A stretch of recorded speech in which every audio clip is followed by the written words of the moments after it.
Hi, in this video, I'm going to show you how to get a free trial of TradingView. So, in order to do this, first of all, open any browser on your PC or mobile phone and go to the search bar and type in tradingview.com. Hit enter. You'll be taken to this page where you'll have to click sign in or join for free if you don't have an account. You can click on get started for free. Now, as you can see, it says 0 rupees or $0 forever, sign up. Click on sign up option and click continue with Google. Now, simply choose an account to sign up with and you'll be taken to this page. Here, it will ask you username. Simply enter your username and choose I have read and agreed and click next. Now, you'll be taken to this pricing page where you'll have to choose which plan you want. So, in order to get a free trial of TradingView, you'll have to simply choose any one of these plans. You can click on monthly or annually. So after you sign up, you'll be instantly taken to this pricing page where you can simply choose monthly or annually.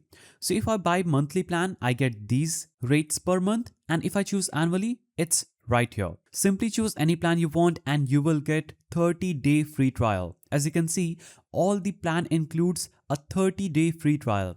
It says try free for 30 days on all plans on this page. So basically sign up and you'll be given this chance to sign up free for 30 days. So simply click try free for 30 days under any plan, and here you'll have to enter your full name, country, state origin, zip, city, address and click next. After you fill out this page and click next, a page will open up where you'll have to enter your card details, or you can choose to pay through international card, Razor UPI or PayPal. So you will not be charged right now on this page. As you can see, the trial's value is 0, but the next payable date will be shown here and the billing information also. So you'll get this plan free for 30 days. No need for any payment. Just include your payment information so the billing cycle can continue. Also, you can cancel this anytime you want. So that's a simple way through which you can get a free trial of TradingView. If you found this guide helpful, please don't forget to give it a thumbs up and thanks for watching.